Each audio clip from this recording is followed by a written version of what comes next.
వంగా గారే, నాకైతే పేరు తెలీదు.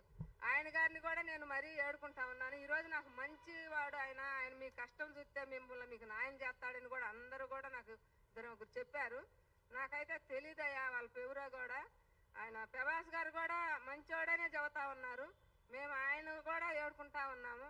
మాకు మంచిగా చెయ్యాలా, మాకు న్యాయం చేయాలని కూడా అనుకుంటున్నాము. మాకు న్యాయం చేస్తే మేము ఈ నుంచి ఊరికి బాగలుదాం, లేకపోతే మేము పోలేము కూడా. ఈరోజు నేను ఊరికి పోవాలంటే నాకు ఇక్కడ న్యాయం జరగాలి. నాకు ఇచ్చిన నోటీసు పలాని నరసమ్మ గారి సిరిట్ ఈజ్ నాట్ వన్ సిలమ వాళ్ళకి వాళ్ళదే ఇదని చెప్పి ఇచ్చిన నోటీసు వాళ్ళతో ఇప్పించి పంపించి మీ అందరు న్యాయం చేస్తే నేను న్యాయంగా చేసుకుందామని కూడా నేను అందరినీ అడుగుతున్నాను. మరి దేవేంద్ర రెడ్డి కూడా ఇక్కడ పెద్ద ఆయన ఈ హైదరాబాదుకి దేవేంద్ర రెడ్డి కదా,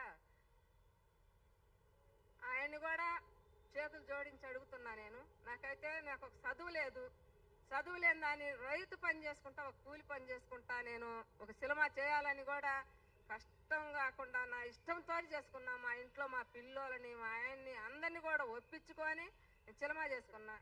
ఈరోజు నన్ను బాగా ఇబ్బందులు పెట్టారు. నాకు ఇంకా ఏడుపు ఒకటే తక్కువ.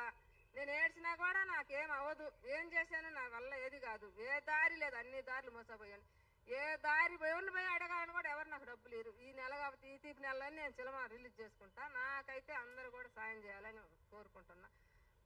పవన్ కళ్యాణ్ కోసం కూడా నేను పోయినసారి ఒక సంవత్సరం కిందట ఆయన దగ్గరికి పోయి నాకు అయ్యా ఒక పాట రిలీజ్ చేయి అని అడుగుదామని దగ్గరికి పోయినా 10 రోజులు ఆయన కాడ కూర్చున్నందుకు ఆయన కాడికి ఎవరు నన్ను కూడా పానీ లేదు.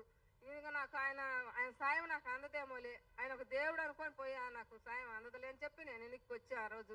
ఈ రోజు నాకు ఒక నోటీస్ వచ్చి నా సినిమా ఇబ్బంది పడింది, నేను కూడా ఇబ్బంది పడ్డా. నేను ఒక రైతు కుటుంబంలో పుట్టా. ఒక